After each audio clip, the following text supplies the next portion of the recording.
With sanity, living in a sane way, because in an insane world, we need to get sanity. That's right. Shalom, guys. Okay. Oh, it's perfect. Oh, fine. Okay, very good. Okay, Chaz Hashem. So, we mentioned, we're talking about how to get all of our prayers answered. So we could use that.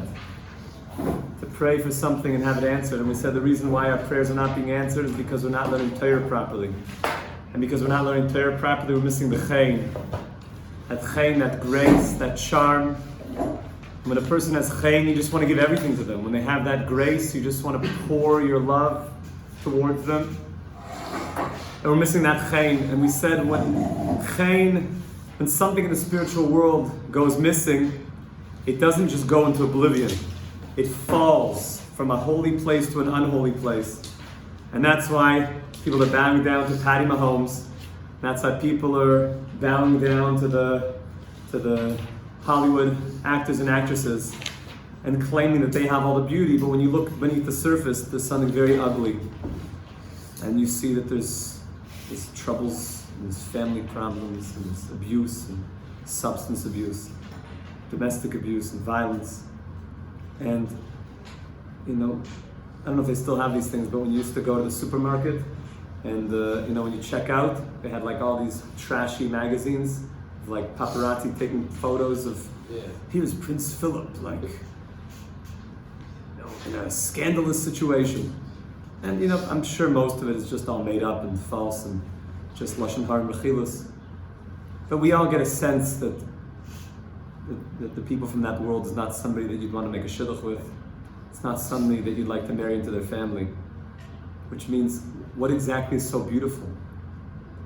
The answer is it's a false beauty. It's called sheker achein, the hevel hayofi. Isha yiras Hashem, hi tisalo. When you're looking for a wife, don't go to Hollywood. I'll tell you that much. Please, I'm begging you. Go find a nice girl who has yiras Hashem, who has yiras Shamayim, someone who really thinks about God. That's the one that you want. Does that include, Rabbi, Gal Gadot and Scarlett Johansson, or they're fine? Who's that? Maybe the Oilam will tell me who those people are. Yeah, Joe Hansen? Scarlett Johansson and Gal Gadot. Who's that? British actresses? Are they God-fearing people? No? Are they? Some could say, some would say. Some would say, there's an easy way to find out. Do they keep Shabbos or not? You just let me know. Maybe nobody told them about Shabbos, and then, okay, maybe you'll be the one to teach them about Shabbos, and then maybe you'll make a family together. But until they're holding, and they come to Neve or Shearim or one of the nice seminaries here in Yerushalayim, you could send them a DM. Give them a little DM, a direct message, and say, come on to, we have a nice place here called Neve Yerushalayim. Come to SEM, and you'll learn about Torah, you'll learn about mitzvahs, and then maybe it is your shidduch, you don't know. King Solomon had 1,000 wives, and they were Queen of Sheba, and they were not exactly on the derech, but he was able to bring them home. Yeah. Is Shabbat the best indication of someone's Shamayim? Yes. Why is that? It says that in all the generations, if you wanted to know the making of a Jew, it actually didn't so much depend if they kept kosher.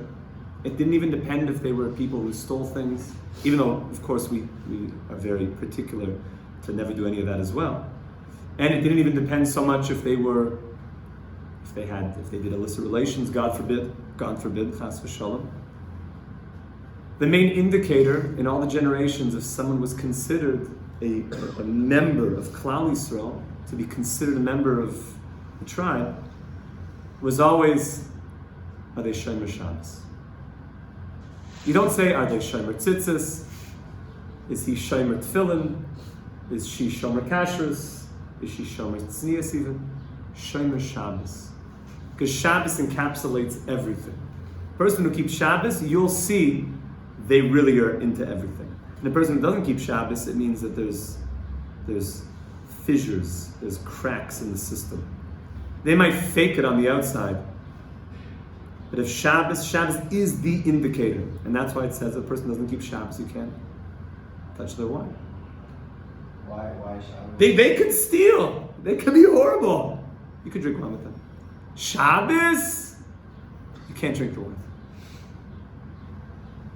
Why Shabbat? Because Shabbos is when you really see what the guy believes. You believe God made the world? You really believe He makes the world and He's still running the world? So why on your phone? Why are you going to work today? Well, you don't think that God runs everything? You still think that you're running this world? Shabbos is the indication that God is running this world. That's why Shabbos is connected to all the mitzvahs. It says a person who keeps Shabbos, it's like he kept all the mitzvahs. He didn't keep Shabbos, it's like breaking all the mitzvahs. Because Shabbos is the true belief in who runs this world. If you keep Shabbat, you might as well keep the rest of the mitzvahs. Because you really believe that God is running the world. Yeah.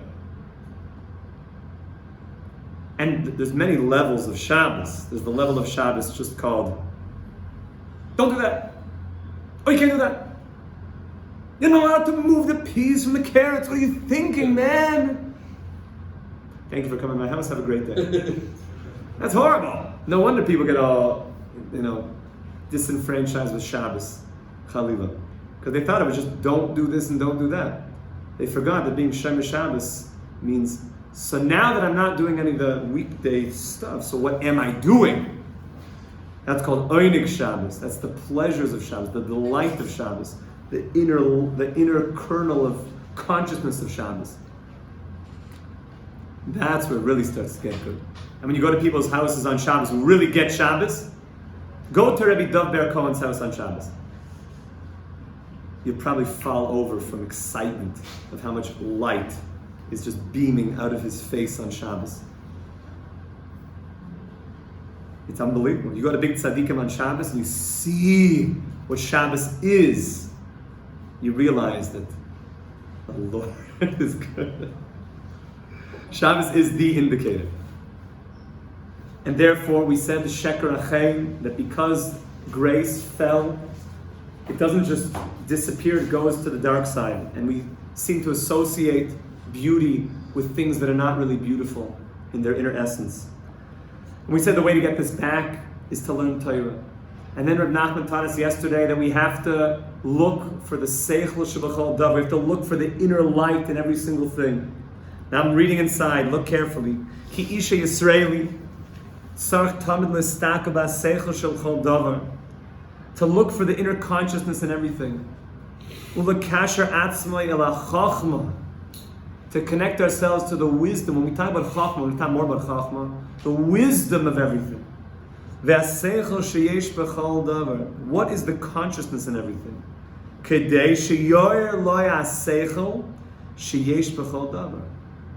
There's a hidden truth in every single thing. And that hidden truth is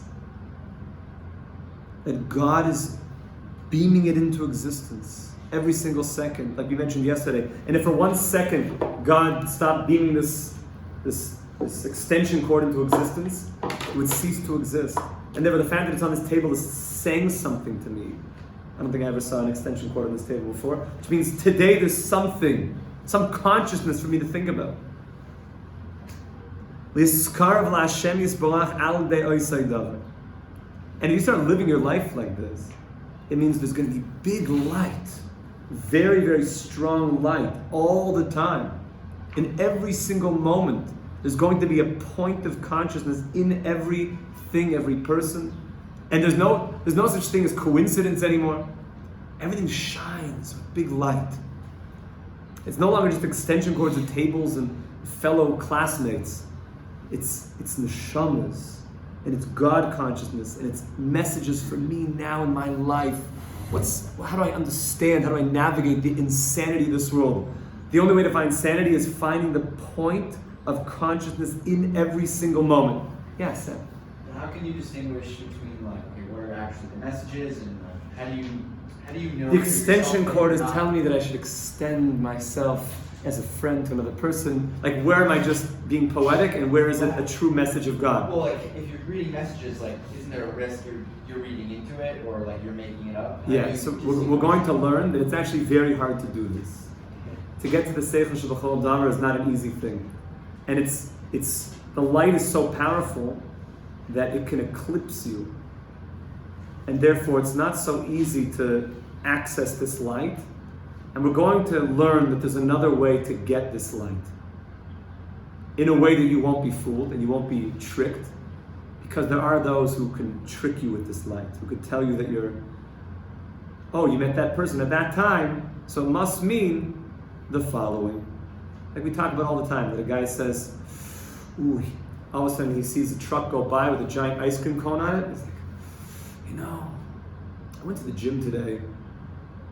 I think that ice cream cone's got about 12 grams of protein in it.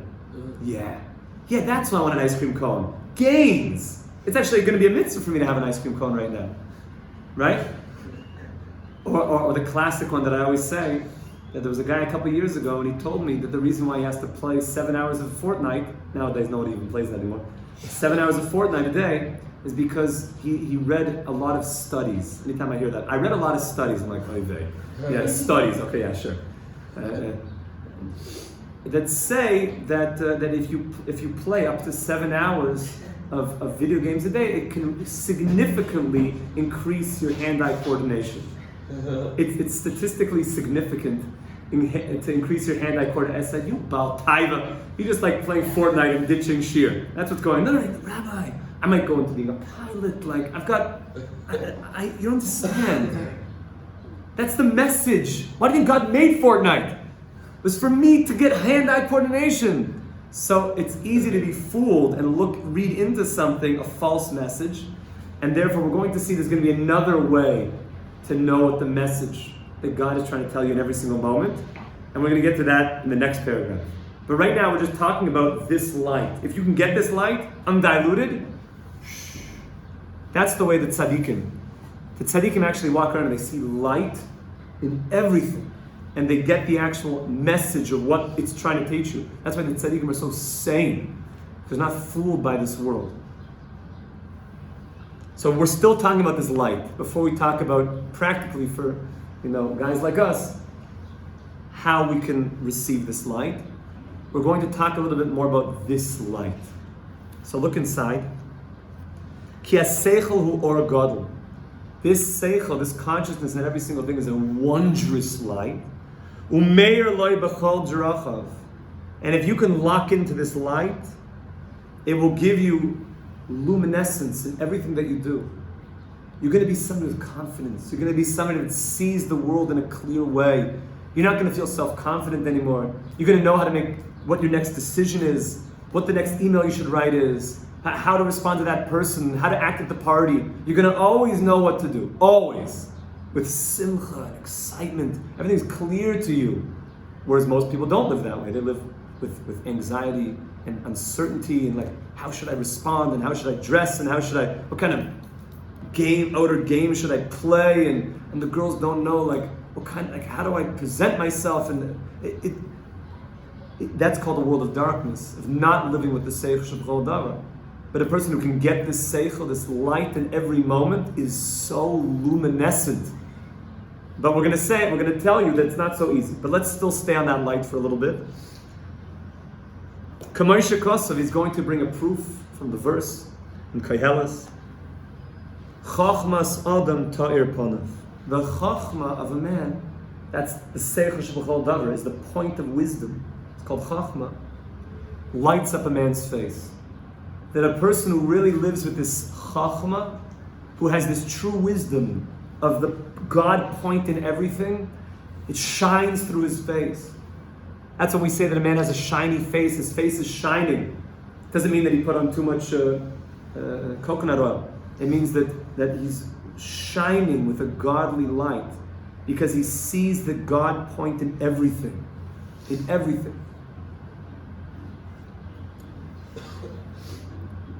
There was a guy that was going on a shidduch, I remember 10 years ago, and he wanted to be more shiny. Like when he sees the girl, to be like, So I sent him to a tzaddik, to a rebbe, to learn Torahs, to learn about seeing the godliness and everything. The guy came back the next day, his face was shining. It's okay, now go on the date. Go on the date. And it was good, and he got married. Because when the girl sees that your face is shining, she's like, I could see your face. We talked about this in Reb Nachman. But when a person doesn't see the godliness and everything, their face becomes dark. And they can put on as much primer and as much coconut oil, but it's not shining with a light.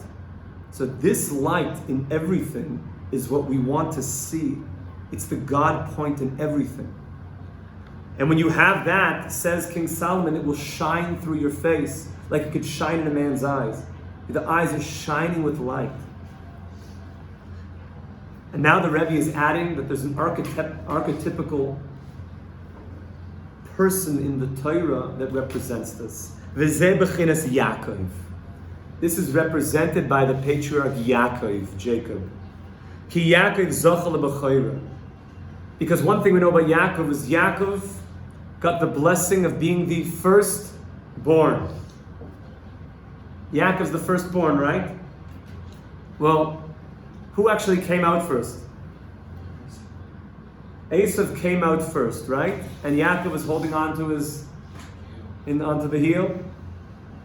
So he's called Yaakov, he was holding the heel. So who was the firstborn? Esav. Says Rashi though, no, Yaakov was the firstborn. What do you mean? I thought Esav was the firstborn.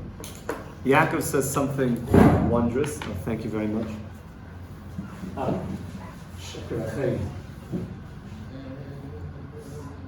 He says, this is deep, Rashi brings this.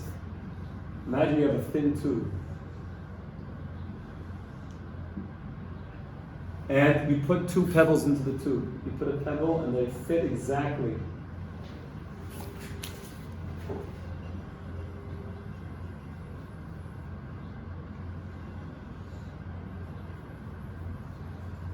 And then you tip over the tube. So which one comes out first? One on the top. One on the top comes out first. We'll call this number one. And then this one comes out afterwards. Number two. So this is Esav. This is Yaakov. So Esav is the firstborn, right? No. Which one went into the tube first? Yeah. The one that went into the tube first, this is Yaakov. This is Esav. Which means Yaakov was conceived first. He was the first seed. But when they came out of the tube, when they came out into the world, so Esav came out first because he was conceived second. So Yaakov is the true Bechor. He is the true firstborn. He has the true beginning. He's really the beginning of the story. Okay? Esav is only, later. The proof being that he came out first. So Yaakov represents the first point, the Bechor. The Bechor means the first. The firstborn. Any Bechors here? Firstborns? Yeah? You have Pidyon Aved? Yeah. Yeah? Me too. Oh, Hashem. Firstborns. You have to fast before Pesach. Or I can't see them. Okay, fine. Okay, good. So the firstborn means the beginning. And Klal Yisrael is called the firstborn as an entirety. Beni Bechori Yisrael. Beni, my son, my firstborn, Yisrael. All of us are called the first. And like the Medrash says, Bereshis, in the beginning, Bishvil Yisrael Shenikra Reishis. The whole world is created, Bishvil Yisrael, for Yisrael that are called Reishis, the beginning. What does it mean, the beginning? The beginning means the first emergence of God consciousness that is undiluted. Everything after that is more diluted, is more concealed godliness. Which means the point of the first point of creation is filled with the light of God. After that, everything begins to become more concealed till you get down to this world and God looks very concealed. But then there's a first point, a hidden point in this world of consciousness, of undiluted God consciousness, called Yaakov, called Yisrael, called the first, Yaakov is Yisrael, right? It's his name. Called Klal Yisrael, the Jewish people. Called the point of pure undiluted consciousness. And from that place, you start living with a big light. That's why Yaakov is called the sun. In the dream with Yosef and the brothers, that Yosef saw the dream and all the stars, which part of the constellation was Yaakov? He was the sun. Yaakov is the sun. Yaakov, Klal Yisrael, we represent the sun. We are this light. This is the light. But sadly, we've left and departed from this great radiance of who we are. But when Mashiach comes, it will be restored and will be a light to all the nations of the world. Like the prophet tells us that we're supposed to be Or La'goyim, the light unto the nations. This is the first point. This is the point of Yaakov. And we're going to learn tomorrow that this idea is represented by the letter Ches. Ches comes from the word Chiyas, life. Ches, which is also Chachma. This idea of the firstborn is represented by this Hebrew letter, Ches, which is like the same word as Chiyas. Chiyas, Chiyut, life. Because that's the point where there's life. The beginning point is where all the life is, and that's where all the God consciousness is. After that first point, everything starts getting murky. Everything starts getting blurry. But the first point of creation is totally clear. There's only God. But we've covered that over. Our job, though, is to find that God point, that Ches, the Chiyas, that big light, which is represented as the sun, which is the Chachma Shebechodav, the Seichel Shebechodav, the consciousness in everything. And if a person has that, he lives his life with total clarity, like sunlight, but much brighter than the sun, like 1,000 suns and brighter. We should be Zayach to this B'ezrat Hashem, Amen. To be continued, Chaver. Call to.